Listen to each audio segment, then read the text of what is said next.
मालिक को प्रणाम। सभी अभ्यासी भाई बहनों को नमस्कार।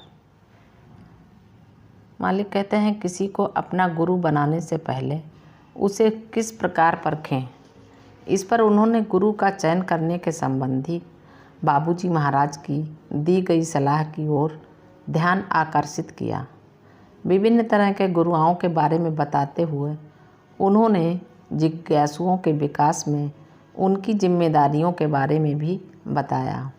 उन्होंने कहा कि अपना गुरु बनाते समय हमें हर हाल में अपने हृदय की आवाज़ सुननी चाहिए और धर्म का पालन करना चाहिए। बाद में ध्यान और आध्यात्मिक अवस्थाओं के विषय पर आते हुए उन्होंने कहा कि ध्यान बीजारोपण की प्रक्रिया है।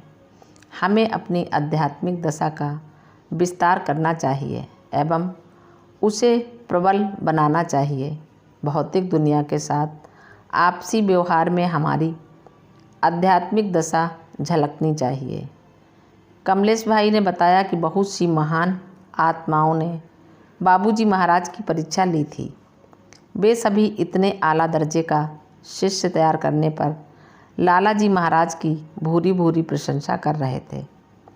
परीक्षा के ऐसे ही मौके पर बाबूजी महाराज ने लालाजी साहब से कहा कि उन्हें अपनी असफलता की परवाह नहीं थी, परंतु उन्हें इस बात की चिंता थी कि अगर वे उन महान आत्माओं की कसौटी पर खरे न उतरे तो कहीं उनके गुरु का नाम बदनाम न हो जाए। कमलेश भाई ने कहा, देखिए उनका अपने गुरु के प्रति प्रेम। उन्होंने कहा कि हमें ऐसा कोई काम नहीं करना चाहिए जिससे हमारे गुरु के नाम पर आँच आए। हमें अपना जीवन इस प्रकार जीना चाहिए कि हमारे शब्द और हमारा व्यवहार मालिक के सिद्धांतों पर आईना हो। अपने जीवन में दिव्यता का सार लाना ही हार्टफुलनेस है, जीने की कला सीखना। एक सुबह कमलेश भाई ने ढेर सारे सवाल पूछे। उन्होंने कहा, ज़रा सोचिए कि अगर एक बच्चे को हर रोज़ अपने घर लौटने का रास्ता दिखाना पड़े, घरेलू जानवर तक अपने आप रोज़ाना घर वापस आ जाते हैं, ऐसा कैसे हो पाता है? जबकि हम मनुष्यों को अपने वास्तविक घर की याद दिलानी पड़ती है और घर लौटना सिखाया जाता है, ऐसा क्यों? उन्होंने एक और उदाहरण दिया। मान लीजिए किसी के सामने एक ऐसी परिस्थिति आ गई है जिसमें उसे निर्णय करना है कि वह अपने लिए एक सुंदर गाड़ी खरीदे या अपने ज़रूरतमंद बीमार पिता की मदद करे। ऐसे में वह क्या करेगा? अपनी मनचाही चीज़ खरीदने की इच्छा का त्याग या अपने बीमार पिता की ज़रूरतों को नज़रअंदाज करेगा? ऐसे में वह किस चीज़ को अहमियत देता है? ये उसकी अंदरूनी अवस्था पर निर्भर करता है। आंतरिक हालत की कर्म को निर्धारित करती है। उन्होंने कहा, मान लीजिए कि किसी में इच्छा का अंकुर ही ना हो तो क्या उसका ध्यान किसी बाहरी चीज़ की तरफ आकर्षित होगा? ऐसी परिस्थिति में इच्छाओं को त्यागने का सवाल ही कहाँ उठता है, जब इच्छा का अंकुर ही नहीं है। यह मनुष्य का स्वभाव ही है जो खाने और भोजन का आनंद उठाते समय भी उन चीज़ों को बेहतर बनाने की कोशिश करता रहता है जिसका वह आनंद लेता है। इसे कैसे बेहतर बनाएं, कैसे अधिक आनंददायक और स्थायी बनाएं। इस प्रकार हम भविष्य को वर्तमान में ले आते हैं और अगर किसी चीज़ का अभाव लगता है तो हम अपने अतीत की स्मृतियों में चले जाते हैं। अरे कितना अद्भुत था वह! मनुष्य एक जटिल प्राणी है।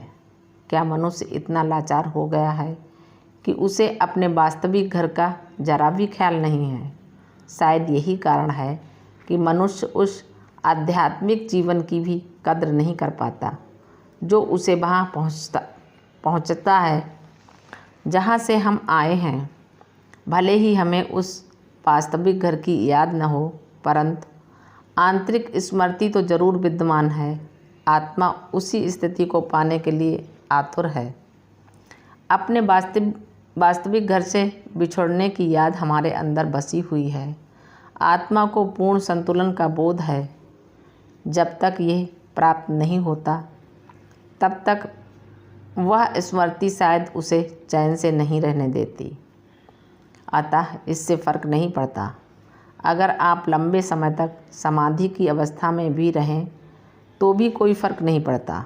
वह तो केवल एक छोटी सी ज्वाला है, क्योंकि उस मौलिक संतुलन के सामने तो सब कुछ बहुत तुच्छ है। अगर आपको लाखों रुपए से भरा बैग मिल जाए तो आप क्या करेंगे, ये पाने वाले के ऊपर निर्भर करता है। हो सकता है कि वह कहे, मेरी किस्मत अच्छी है, चलो मैं अपने प्रियजनों के लिए कुछ सामान खरीद लेता हूँ। कोई दूसरा कहेगा, मैं इस बैग के मालिक को ढूंढ लेता हूँ। तीसरा व्यक्ति हो सकता है ये कहे, मैं इन रुपयों को क्या करूँगा। इस व्यक्ति का दिल साफ है और वह अपनी असली प्रकृति को व्यक्त कर रहा है। हो सकता है कि वह बैग को अपने पास रखे, या हो सकता है कि अन्य दो की तरह करे। इच्छाएं स्थिर नहीं होती। एक ही इंसान उसी इच्छा पर अलग अलग समय पर अलग अलग तरह से अपने भाव प्रकट करता है। इच्छाओं का ये पहलू बहुत जटिल है। हमें अंदर से पूरी तरह सतर्क रहते हुए स्वयं के प्रति अपने दायित्व को याद रखना चाहिए। घर लौट रहे व्यक्ति का ध्यान रास्ते में दिखने वाली चीज़ों को देखकर भटकता नहीं है। अगर आपका ध्येय घर पहुंचना है तो क्या अन्य चीज़ें आपका ध्यान इधर उधर खींच पाएंगी। इच्छाओं की समस्या का समाधान कैसे निकालें। क्या इच्छाओं को हटाने से ये समस्या सुलझ जाएगी।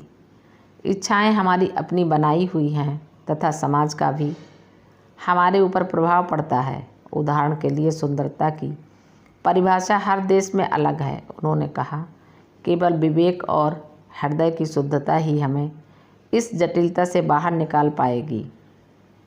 क्या अहम और इच्छाओं का कोई संबंध है? क्या वे एक दूसरे के पूरक हैं? क्या इच्छाओं का संबंध हमेशा इंद्रियों की तृप्ति से है?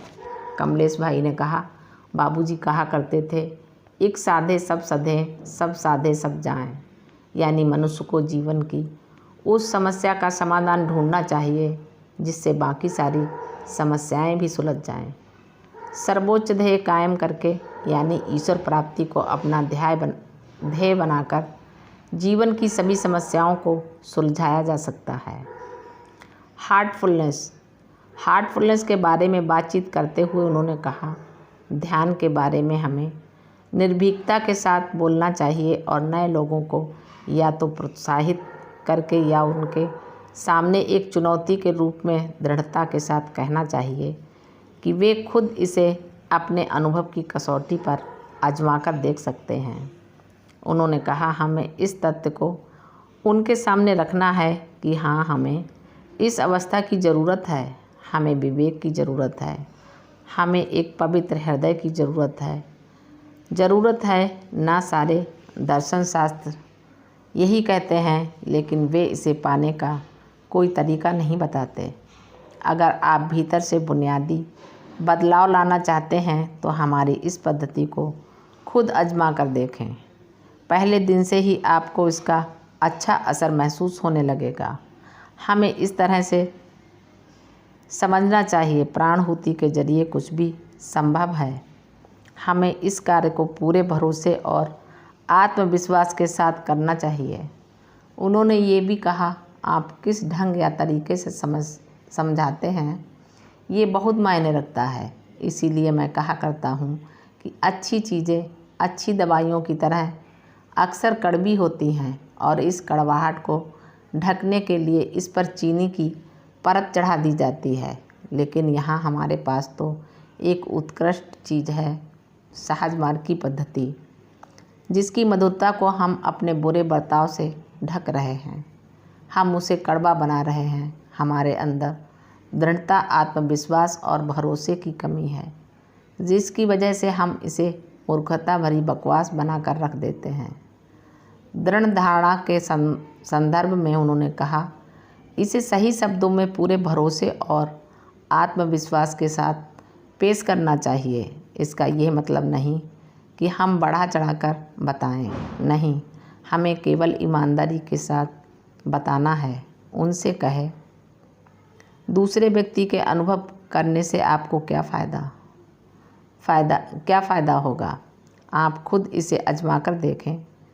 इसे 1 सप्ताह के लिए करके देखें, मेरी खातिर, परिवार की खातिर, खुद की खातिर, और स्वयं महसूस करें, ऐसे आजमाएं जैसे कि आपने कभी न किया हो। याद करें कि जब आप 13-14 साल के थे और आप किसी तरह की चीज़ों के बारे में जानने के लिए उतावले रहते थे, उसी उतावलेपन के साथ सत्य की भी खोज करें। मालिक को प्रणाम। सभी अभ्यासी भाई बहनों को नमस्कार। धन्यवाद।